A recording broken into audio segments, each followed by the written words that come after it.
In this video, I'm going to show you the 5 best neighborhoods in San Francisco where you can still buy a condo under $1.5 million. Now, we're going to be looking at the most recent data on 2-bedroom condos with a median sale price under 1.5 million. I made another video where I showed you the top 5 neighborhoods where you could buy a single family home for under 1.5 million.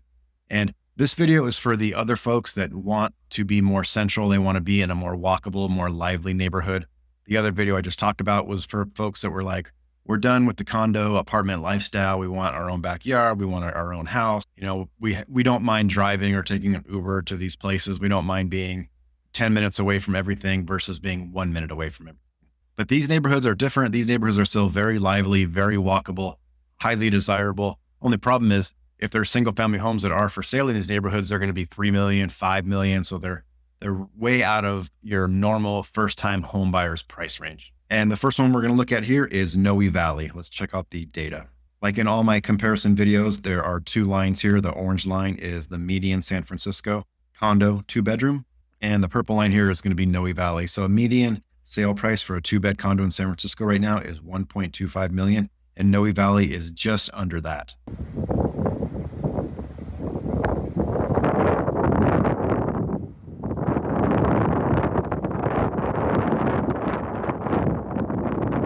Let's take a look at days on market to see how long it takes them to sell.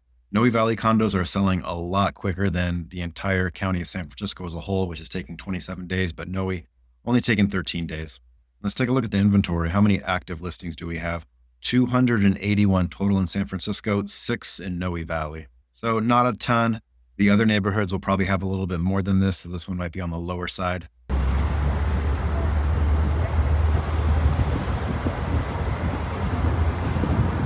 And Noe Valley is very walkable. Let's go back to the map. So Noe Valley is very walkable, but it's not close to the central neighborhoods here, Nopa, Haight-Ashbury, or the northern neighborhoods, Marina, Pack Heights, North Beach, Russian Hill, Nob Hill. So it's kind of its own thing, but Noe Valley is like its own little city. It's extremely walkable. Everything you want and more is right there.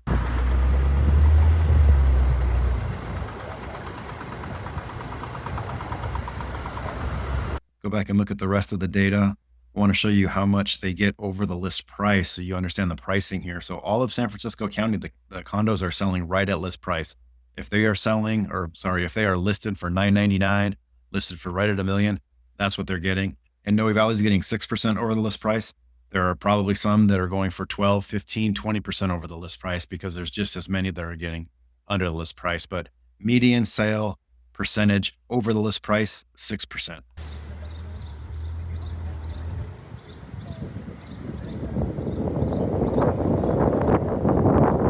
And let's look at price per square foot. San Francisco County coming in just over $1,000 a square foot. Noe Valley is costing about $100 a square foot more than the county median.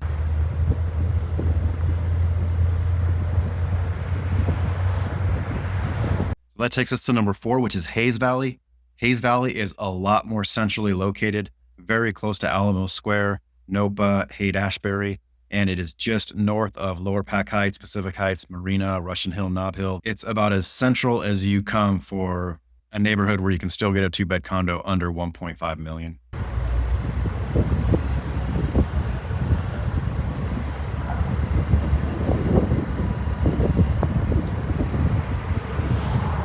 Let's take a look at the data.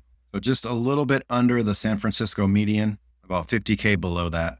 Oh, let me go back to the map. So if you are coming to San Francisco and you have an AI job here and you're moving here for that, you're probably going to spend a lot of time here. They call it Cerebral Valley. There's a lot of AI incubators. This is where a lot of the AI folks meet up. I don't want to give any addresses because that's all like kind of, if you know stuff, but there's just a lot of places here where a lot of AI folks are hanging out and meeting up. And I've helped a lot of clients in AI purchase condos here. Let me swing back over to the data. Let's take a look at days on market.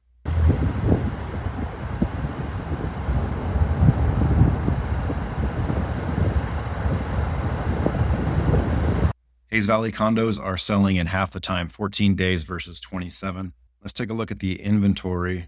There are 7, about the same as Noe Valley, not a whole lot. But when they do pop up on the market, they sell quick. Which reminds me, if you are new to my channel, hey, my name is Eric Thrum. I'm a real estate agent here in San Francisco.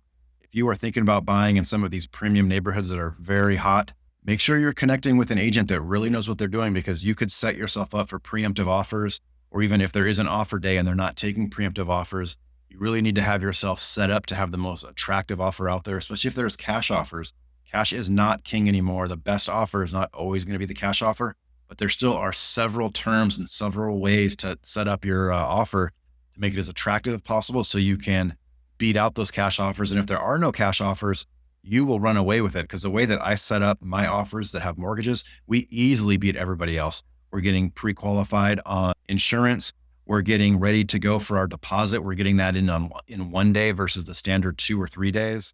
We're not only getting pre-approved on the mortgage, but there's lenders I can connect you with that are getting you fully underwritten, which pre-approval means you're like 95% of the way there, but the fully underwritten means you are all the way home. And plus on top of that, with your insurance contingency and the finance contingency, you are going to be confident that you can remove all these and make your offer the best, because the highest offer in San Francisco does not win. It's the best offer.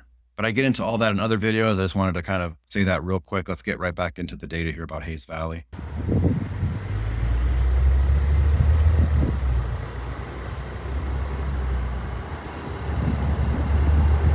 We're looking at the over the list. So they're going for a few 3-4% over the list price median on the sale price. Price per square foot, about the same as Noe Valley, about $100 price per square foot over the median for the entire county. Okay, we're really starting to get into the heavy hitters now. This is going to be number 3, I think. South Beach. This is right off the Embarcadero. It's not Soma. It's like East Soma, the nice part of Soma. It's right off the Embarcadero, right off the bay.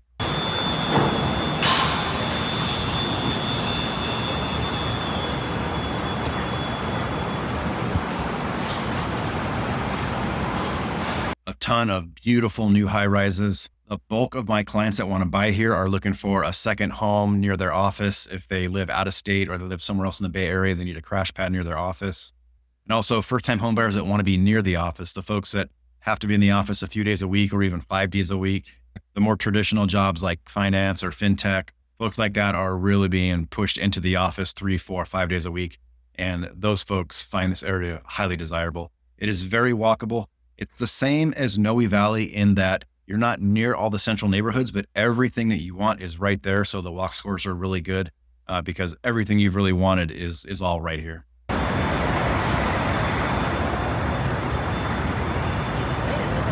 Let's take a look at the data. Sale price 1.4, well over the county median. And if you look back at the peak of San Francisco pricing during the 3% interest days, they were going for over 1.7. So there's nowhere for the pricing to go but up. And in a year from now, 6 months, 18 months from now, this would not have been on the list. It would have clearly, it's going to be well over the 1.5 mark in a very short amount of time.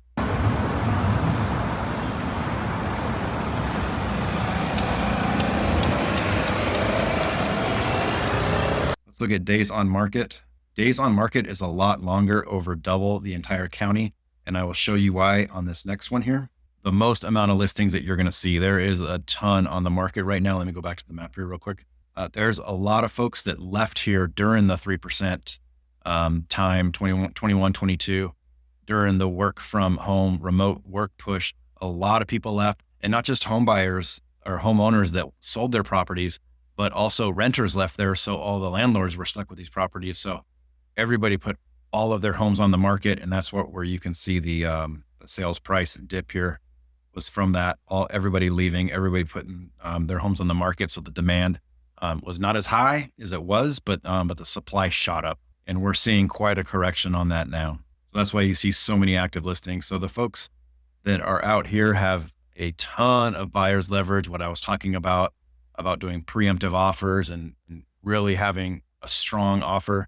Now, those are still very important here, but it's not nearly as important as the last couple of neighborhoods we're looking at, because you have all the leverage. Ideally, we're going to find you the best building that you want here, and make sure it doesn't have too many amenities, because you don't want your monthly HOA payment to be so high that you're like, oh my gosh, I don't even use this. I don't want valet. I don't need a rooftop pool. So We want to find the perfect building for you. And ideally, we find at least two. We want to find more than one unit that you love, that you could see yourself living in. We can pit them against each other and kind of create a reverse bidding war.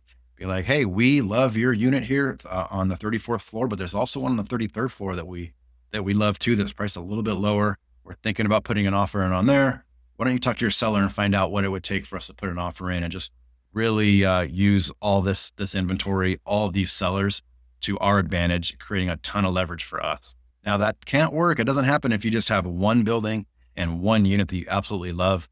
I tell us all my clients, if there's just one unit that you just have to have, yeah, we can go in and bluff, but really, leverage has everything to do with options. How many options do you truly have? And if you only have one option, then we don't really have a lot of leverage. But if we're talking to two or three different sellers and we're letting them know, like, hey, we may or may not even put an offer on, what's going on here. Because a lot of these, go back to the map here. A lot of the homeowners here are investors. They have rentals. They're just putting their unit on the market for 3 months, for 6 months.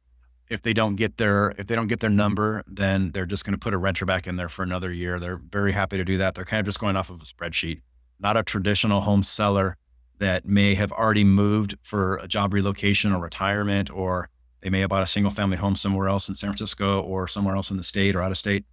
Those types of folks, we're going to have a lot of leverage against, because they may have two mortgages. They may be just hemorrhaging money, paying all these extra mortgages. So, you never know. If you just have that one you may fall in love with, they may be like, nope, we're happy. This is our rock bottom number. And by January, after the holidays, we're just going to put a renter back in there. So that's why it's important to have options. Let's look at some more data here. List price under 100%. So homes are selling under the list price on average in South Beach. And price per square foot is right on the same average as San Francisco as a whole. But if you go and look at the peak, things were selling for $1,300 a square foot, where San Francisco was just a little bit above where we're seeing today. The number 2 neighborhood is Mission Bay.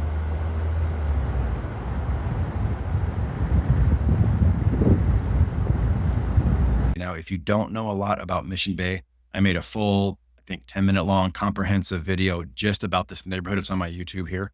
Go check that out.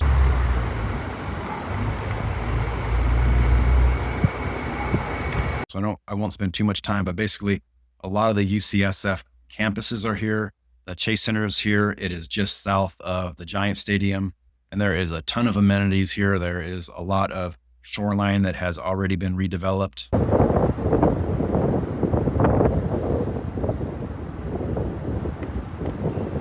And the one bad thing about this, I'm going to switch over to the data here. It's already over the 1.5 million mark. So I do have an honorable mention neighborhood, and that is the neighborhood right here. It is south of UCSF, and it's called Dogpatch.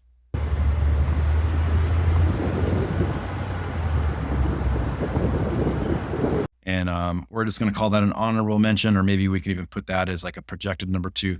Basically, Mission Bay pricing, if you take a look at it, Mission Bay pricing, just like the other neighborhoods during the peak, things were selling for almost 1.6. Prices were out of hand. But if you go back and look at a 10-year line,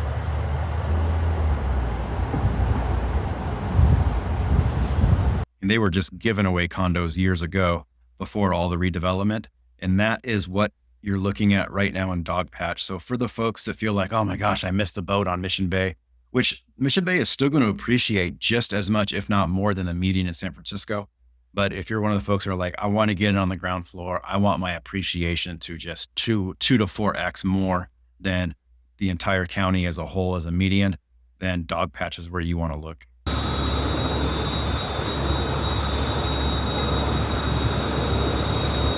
let me pull up their data. Actually, let's look at, we'll look at all of the data here real quick for Mission Bay.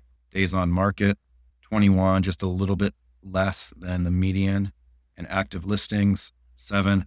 Not a whole lot. There used to be a lot more. There used to always be well over a dozen listings at any given time in Mission Bay. How much are they selling for over the list price? Right at list price, just like the county, and price per square foot is just a hair over the county.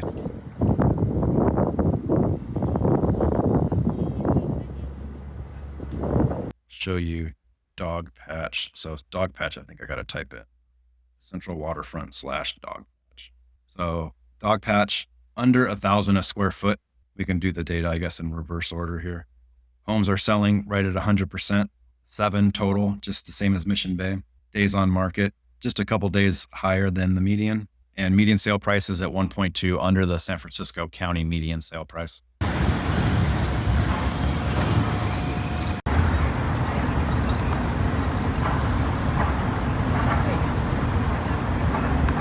All right. And the number one neighborhood where you can still buy a 2-bedroom condo in San Francisco for under $1.5 million, you probably already guessed it, is Pac Heights, Pacific Heights.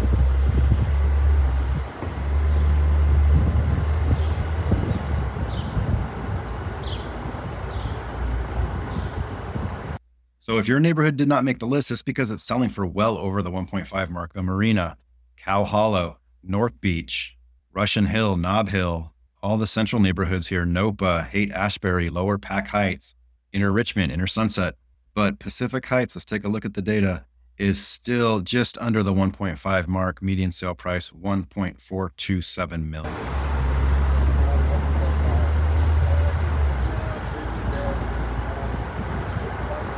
Now we rented in Pacific Heights for years, right around here. We rented in Pacific Heights for years before we bought our single family here in the southern neighborhoods. And I'll tell you, we had the same, what do we do that a lot of first time homebuyers do is like, we're extremely central, super walkable. We can do whatever we want, whenever we want. But you know what? Like we wanted a single family house, detached, big backyard. We've got a garden and a toddler that can go and play back there. And, we wanted all the things in a garage and we just wanted all that. And, we've been here for 6 years now and, we absolutely love it. I would like to be more central. I spend a lot of time up here with buyers and sellers and I miss it. I love it. I love being up there. But you know what? The fact of the matter is you need $4 to $6 million to buy a single family home in Pac Heights. And we're just not quite there yet.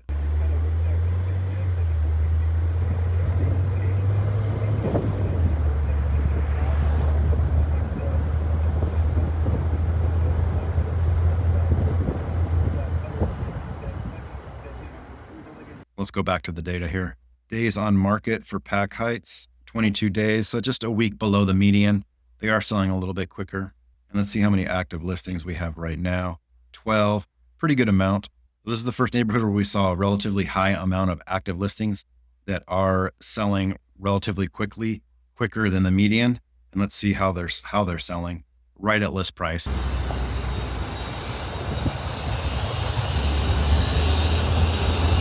Some may be going for above the list, some may be going for below, but the median is 100% selling for the list price. And finally, price per square foot, almost $150 more per square foot than the median in San Francisco. Thank you so much for watching all the way through. Again, my name is Eric Thrum. I'm a realtor in San Francisco. We lived in the city for years. Like I said, I've been a homeowner for over 6 years now. Bay Area born and raised. Before I got into real estate, I was in tech. I was working at the Facebook headquarters down in Menlo Park, Amazon Labs before that. And the majority of my clients are in tech. And I offer a slightly different style of working with my clients. I'm not like an old school realtor that's going to throw you in the back of my minivan and be like, oh, this is nice. This is nice. I come from the operation side in tech, and that's how I serve my clients now, my home buyers and my home sellers. I feel more like a subject matter expert on real estate, a cross-functional partner that you have brought into your team to help you make sure that you're avoiding all the pitfalls, that you see everything coming, and that you make the absolute right decisions. I've never had a sales job. I'm not really salesy. I don't know how to do all that stuff. I'm just more, just more operational heavy. And that's kind of how I make my videos too. It's just a lot more data driven and right to the point. And, my buyers find that refreshing and they appreciate that. And I hope you do too. And if that's the case and you are thinking about buying or selling your home here in San Francisco anytime soon, check the link in my bio for all my contact information. I got my phone number there so you can call or text. It's my personal cell, so I pick it up right away, or you can send me an email. The most popular way people get a hold of me is by clicking on the calendar link and putting some time for a one-on-one Zoom. The majority of people that I meet on YouTube are from out of San Francisco. They're from California or out of state or even out of country. And then I also have a lot of folks that follow me on TikTok, and those are mainly the folks that already live in San Francisco. I meet a lot of folks that have already been here and they're renting and they're thinking about buying their first home, or they're thinking about selling their home and upgrading, or if they have to move. So that's kind of how I meet my new folks right here on YouTube and TikTok. And that's kind of why I made this to share some information, some value for you. And if you just so happen to not have a realtor, I'm here for you. Just hit me up anytime you have any questions, and I'd love to hear from you soon.